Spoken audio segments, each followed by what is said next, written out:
ગુજરાતમાં વિવિધ પ્રકારની સાયબર ઠગીની ઘટનાઓ બાબતે જનજાગૃતિ લાવવા માટે દાહોદ જિલ્લા પોલીસ વડાએ એક પ્રેસ વાર્તાનું આયોજન કર્યું હતું।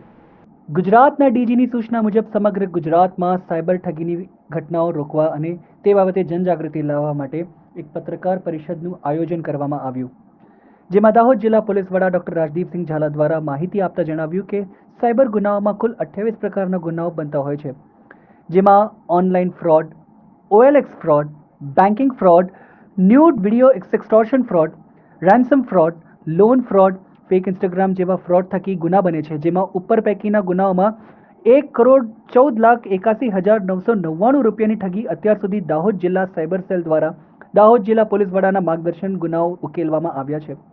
દાહોદ જિલ્લા પોલીસ વડાએ જણાવ્યું કે આવા સાયબરના ગુનાઓથી પેનિક થવાની જરૂર નથી। તેમની સાથે આવી ઘટના બને તેના પહેલા કલાકમાં જ તેમને 1930 નંબર ઉપર તેમની સાથે જે ઘટના ઘટી છે તેની જાણ કરવામાં આવે અને આવા ગુનાઓ જલ્દી ડિટેક્ટ કરી શકાય અને પીડિતને પોતાની સાથે થયેલ ઠગીના નાણાં કોડ થકી વહેલા આપી શકાય। અને બીજું કે કોઈ પણ બેંક આપની પાસે ફોન ઉપર OTP કે પાસવર્ડ માંગતી નથી, તો પહેલાં આપણે જાગૃત થવું જોઈએ અને કોઈ પણ ઓનલાઈન વ્યવહાર કરતાં પહેલાં પૂરેપૂરી ચકાસણી કરવી જોઈએ, જેથી આવી ઘટનાઓ બનતી અટકી શકાય।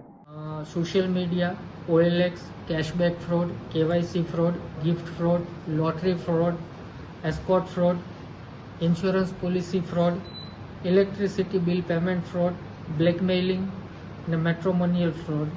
આમ આ પ્રકારે જો આંકડા જોઈએ તો 53,279 નાગરિકો ભોગ બનેલા અને આશરે 503 કરોડ જેટલી રકમ ગુમાવેલી। તો આપના માધ્યમથી નાગરિકોને એ જાગૃતિ આપવાની કે ઓનલાઈન વર્લ્ડમાં કોઈનો પણ સીધો ભરોસો ન કરવો, પોતાની નાણાકીય વિગતો ક્યારેય કોઈ અજાણ્યા વ્યક્તિ સાથે શેર ન કરવી, પોતાના banking ID, password, OTP, CVV આ નંબરો ક્યારેય કોઈની સાથે શેર ન કરવા। તમે જે વેબસાઇટ ઉપર જાઓ છો એ HTTPS છે કે નહીં એ ખાસ જોઈ લેવું। અને બેંક ક્યારેય સામેથી ફોન કરીને તમારો OTP કે આધાર કાર્ડની વિગતો ક્યારેય માંગતી નથી, તો આ પ્રકારના કોઈ કોલથી છેતરાવવું નહીં, તમારી બેંકને સંપર્ક કરવો।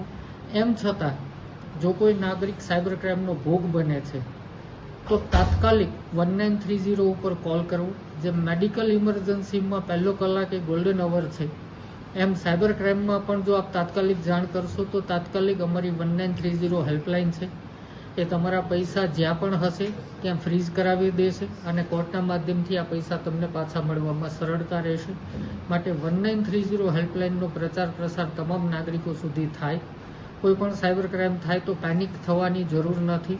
1930 ઉપર સીધો સંપર્ક કરી લેવાનો અને ત્યારબાદ આપની બેંકના કોલ ઉપર કોલ કરી અને આપના એકાઉન્ટને આપે બંધ કરાવી દેવાનું, જેથી વધારાનું ટ્રાન્ઝેક્શન ન થઈ શકે।